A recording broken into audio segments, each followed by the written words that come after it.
another late development, and this news keeps coming in as we're talking here.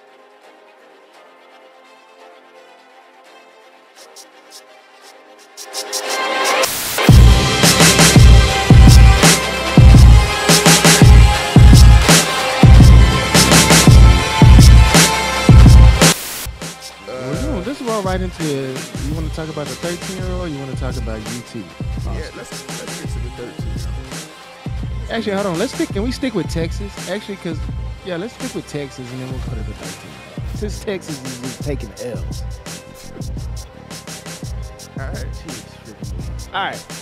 So, welcome to Identity Booth. That's Heero. I'm Eric.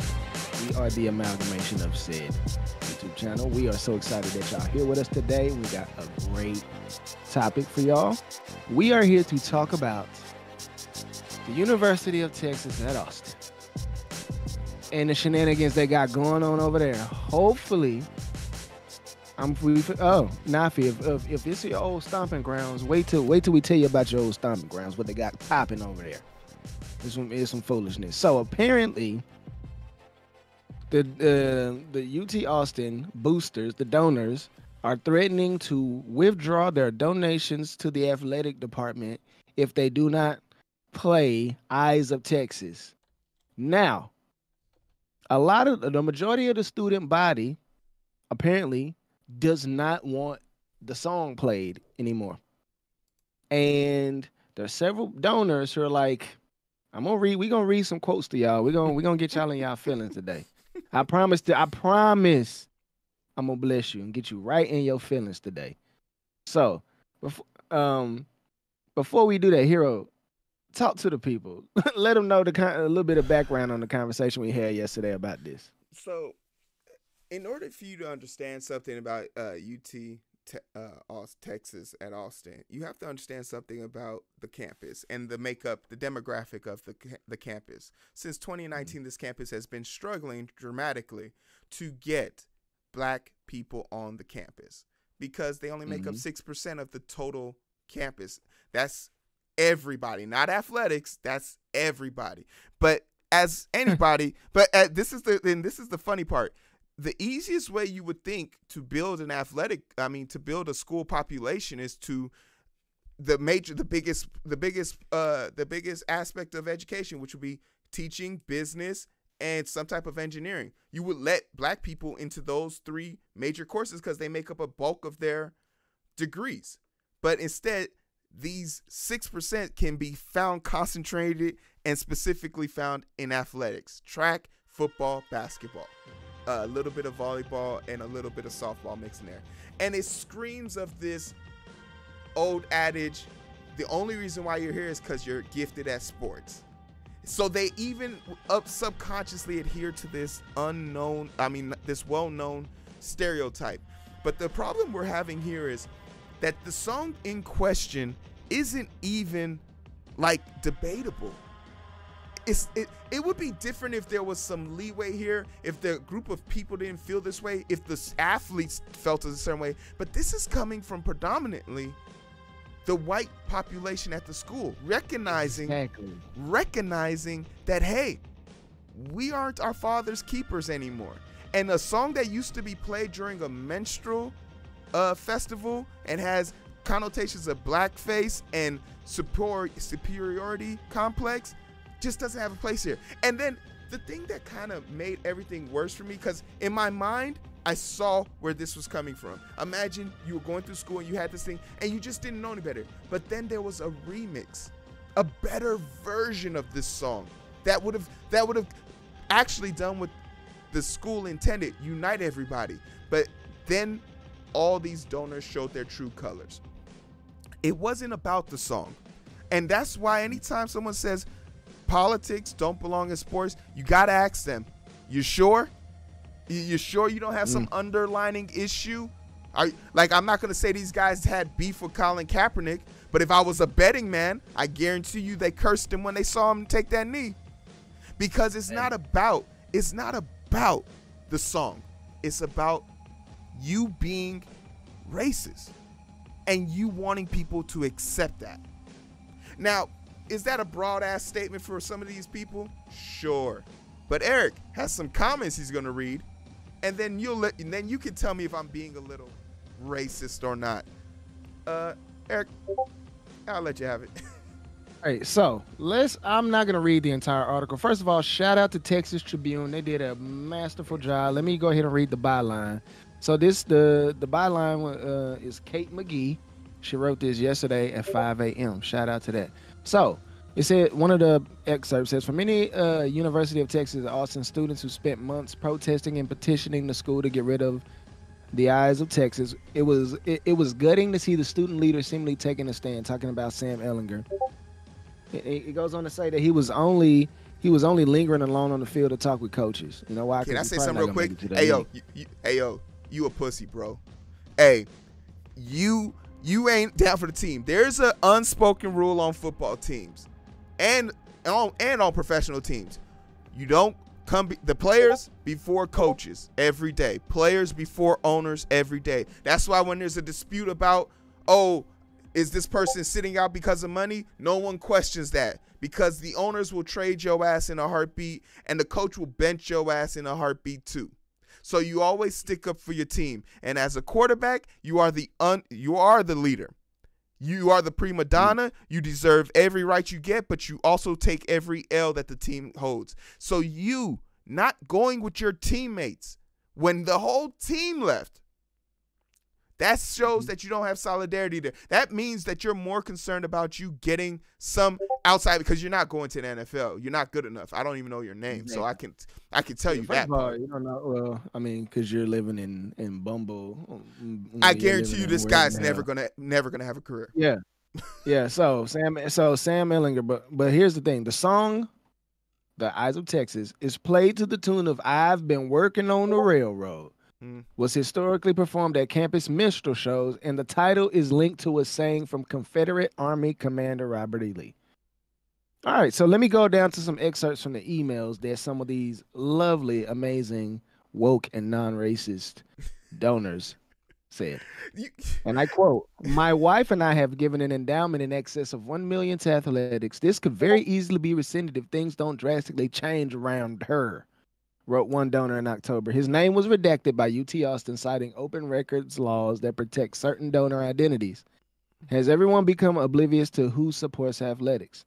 Now, the president of the university has kind of gone back and forth, but he's trying to tread lightly. He's not trying to piss off the donors. He says he's going to continue with the song, but at the risk of losing his student body. So, again, it goes on to say, from June to late October, over 70% of the nearly 300 people who email Hartzell, his name's like John Hartzell or something, about the eyes of Texas, demand the school keep playing it. Around 75 people in emails explicitly threaten to stop supporting the school financially, calling on the university to take a heavier-handed approach with students and athletes they believe were disrespecting the university tradition by protesting it.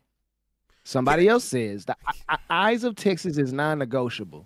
It's from another graduate who's had season tickets since 1990s. Again, name redacted. I mean, it keeps going. The thing that bothers me about this is the University of Texas is okay with taking money from people who are openly, because it gets way worse, openly being derogatory and negative and threatening. In a threatening manner. Like, where's your pride at?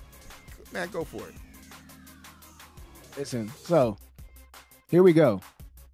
Another quote from another donor. "It's disgraceful to see the lack of unity and our fiercest competitor Sam Ellinger standing nearly alone," wrote one graduate whose name again was redacted. It is symbolic of the disarray of this football program which you inherited.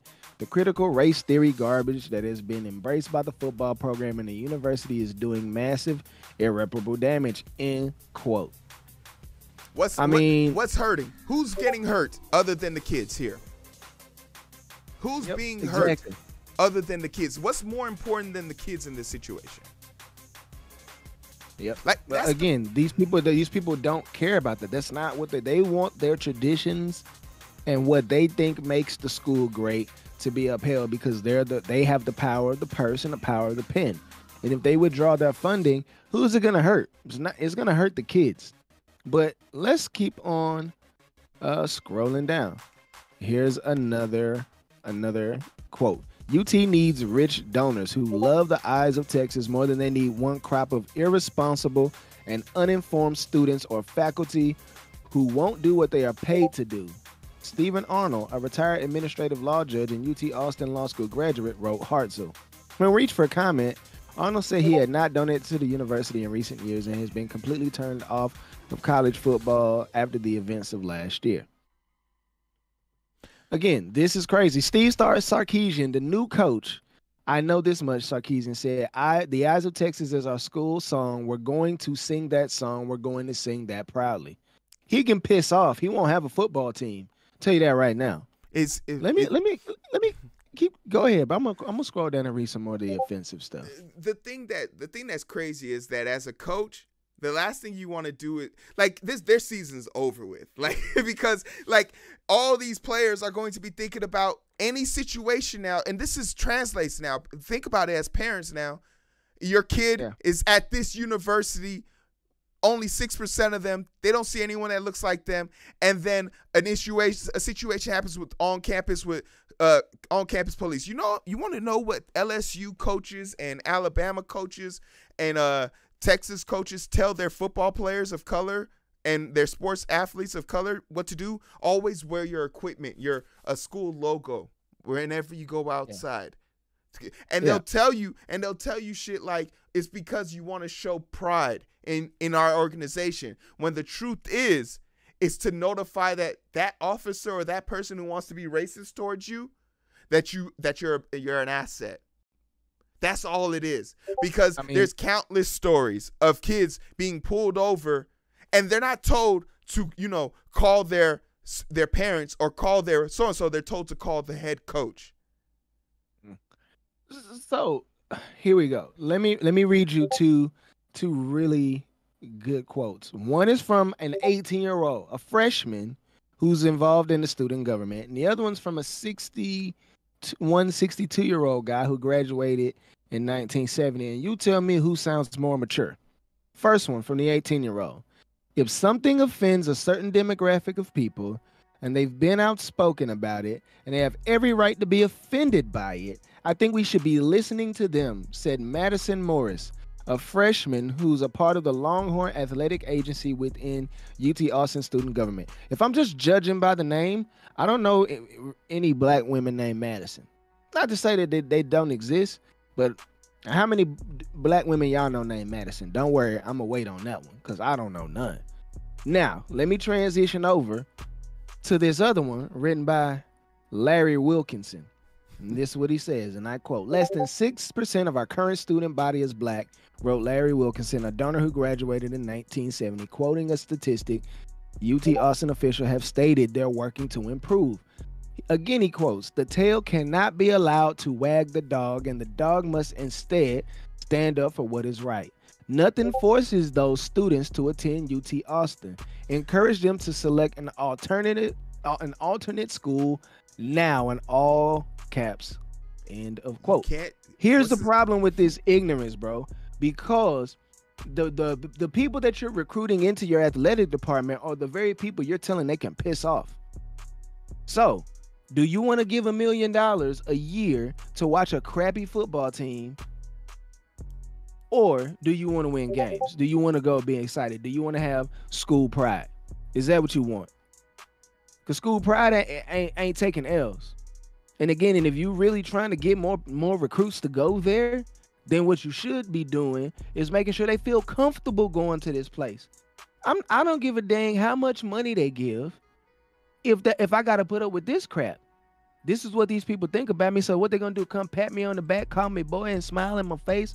All the while they really don't like me and just are glad that I'm there to make the school look good and get and to erase some L's. I don't rock with that, and I know Heero don't rock with that either.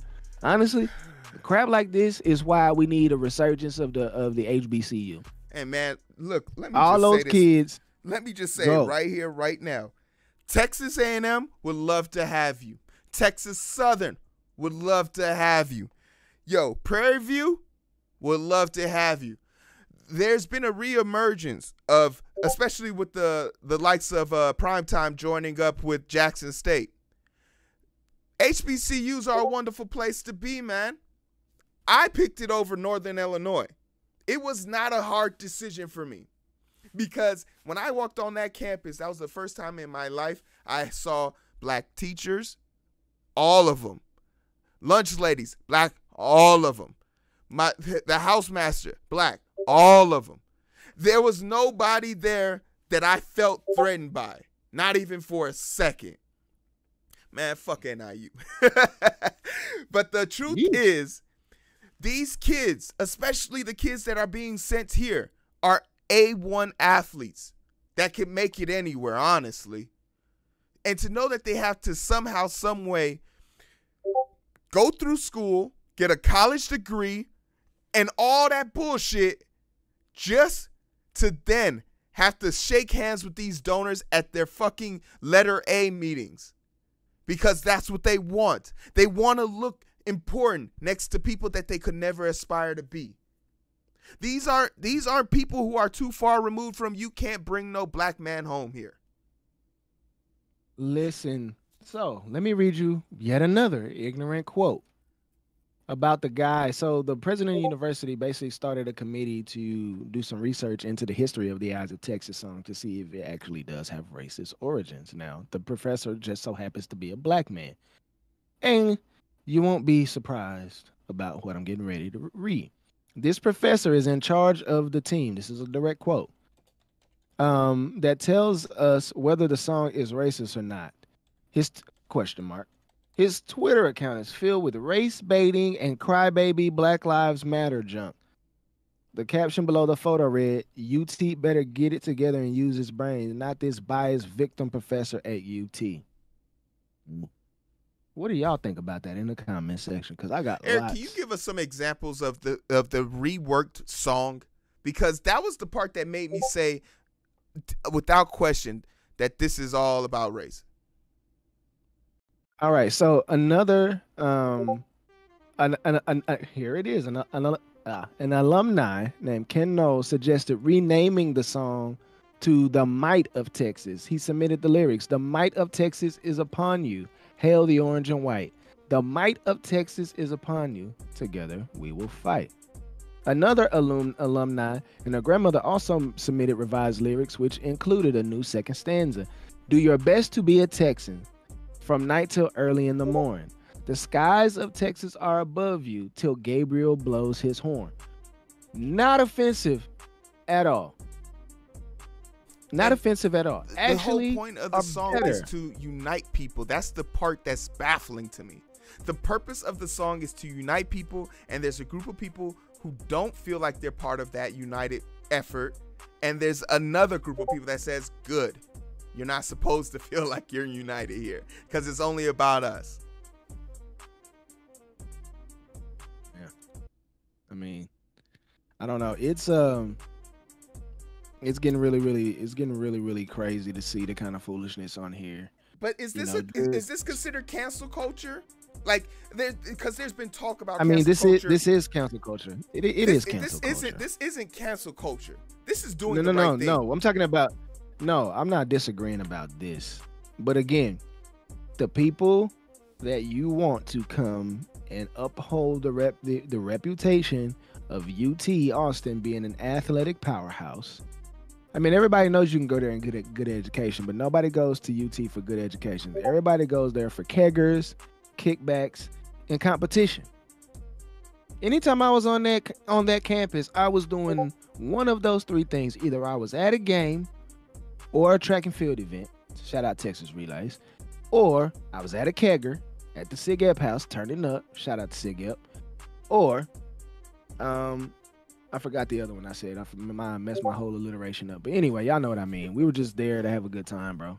That's really all that's all it was about. But anyway, I'm done with this ridiculousness. These things have to stop. And if the people don't want to donate money, take that L. You know why? Because other people who are better than them will show up. You know, I heard Jeff Bezos in the market for a football team. Why don't y'all get that man a call? Man. Elon Musk just moved down there. Joe Rogan just moved down there. He got a bag. Google just moved down there. Facebook talking about going down there too. Don't worry about all that. You can get some people to give you some money, man, and you can get rid of these fools, and you can make UT Austin great again. Man, yeah, we'll push on to the next thing. But hey, that's been our show. That's been our feelings on it. That's been a story. It's not hard to see where we lie on this. Go fuck yourself, UT.